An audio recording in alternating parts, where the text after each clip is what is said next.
Shows you the way on the CBS Evening News with Dan Rather tomorrow. This is CBS. Good evening, everybody. A happy and hot 4th of July to you. It's been a very busy day at Hennepin County Parks as thousands of Minnesotans celebrate the 4th and seek some relief from our current heat wave. In southern Minnesota, a small worm is threatening to cause some very big problems for the crops there. We'll report on that.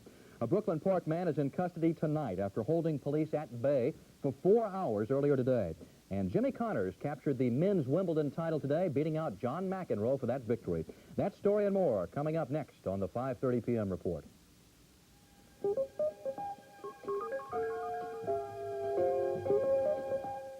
Why are you drinking decaffeinated coffee? Because I should. Try this coffee.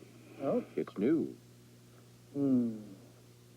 Tastes good, but I really should drink it decaffeinated. This is decaffeinated.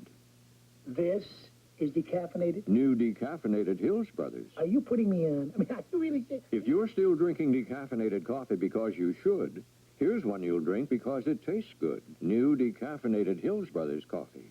Oh, that's good. Shh, don't tell anybody else. The finer things in life. Happily, some are affordable, like Grey Poupon Dijon mustard. Grey Poupon is so fine, it's even made with white wine. Its original French Dijon recipe adds distinctive flavor to beef, pork, and poultry, salad dressing and sauces, and of course, sandwiches. So enjoy one of life's finer pleasures. Pardon me, would you have any Grey Poupon? But of course, Grey Poupon. It even has wine.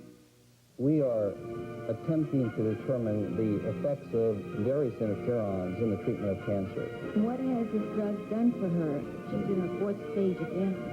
I have been at a standstill. Would interferon be considered a first treatment or as a last resort for cancer? We use it after the conventional therapy has failed in patients. Is it a potential cure for cancer? The experts argue the pros and cons of interferon.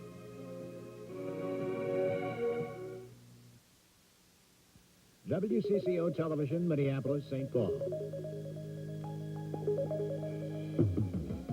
From WCCO Television, the Northwest's leading news station, this is the 5:30 p.m. report.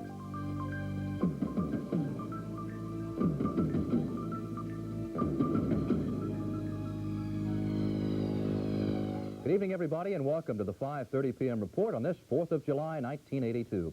My colleague Ann Rubenstein has this weekend off. And at this hour, thousands of Minnesotans are trying to beat the heat at parks and lakes across the state. In Hennepin County, the crush of would-be picnickers became so bad that 2 of the county park reserves actually had to be shut down. Elm Creek Park Reserves and Cleary Lake have both been closed. At Baker Park Reserve, a long line of boaters was forced to wait 2 to 3 hours simply to launch their craft today.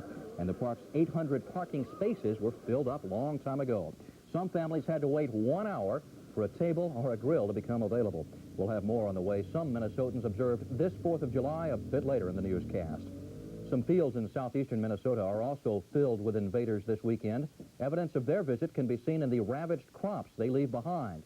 They're a small worm called the hop vine borer, and as Barb Brown reports, the problem is spreading because nobody's found an insecticide that will kill the pest. An estimated 3,000 acres of farmland in Fillmore County have been affected by the hop vine borer. The bug destroyed perhaps 10% of the corn in those fields. Myron Kostelbakken first noticed the worm in his corn about 6 years ago. Along the fence lines or along sinkholes where there was grass, where the moth could winter over in, they lay their eggs, and then they go out from there. And like along the fence row a year ago, they went out about 6 rows of corn. Kostelbakken estimates he lost 2 to 3 acres of corn to the bug last year. The borer is the larval stage of a moth which nests in grass and weeds. The worm has resisted just about every legal pesticide. Yeah, it ate the heart right out of it there at the growing point, and of course it destroys the growing point, and then the corn just dies. Well, you can see where the insect is down in there. Just can't get to it with insecticide for one thing. Agricultural experts say the way to stop the borer is to kill the weeds and grass, but that can cause erosion problems. Another recommendation is to rotate crops, since the moths apparently don't fly very far and stay in the same fields. But where farmers have grown continuous corn and used the herbicide atrazine, the atrazine residue may make growing other crops in those fields impossible. The problem isn't epidemic yet. It appears like it's spreading, and we are not as bad off here because we do have somewhat of a rotation.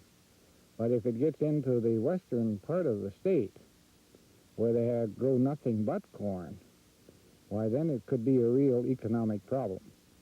And I understand it has been found over in Jackson County. You know, it starts right here.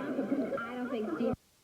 No, there's nothing they can do about the borer at this point, so they don't always report it. And that makes it hard to determine just how extensive the problem really is. With photographer Dave Bowden, Barb Brown, WCCO Television News, Fillmore County. Along Minnesota's Iron Range, there is little to celebrate this independence. More than 3,300 people out of work.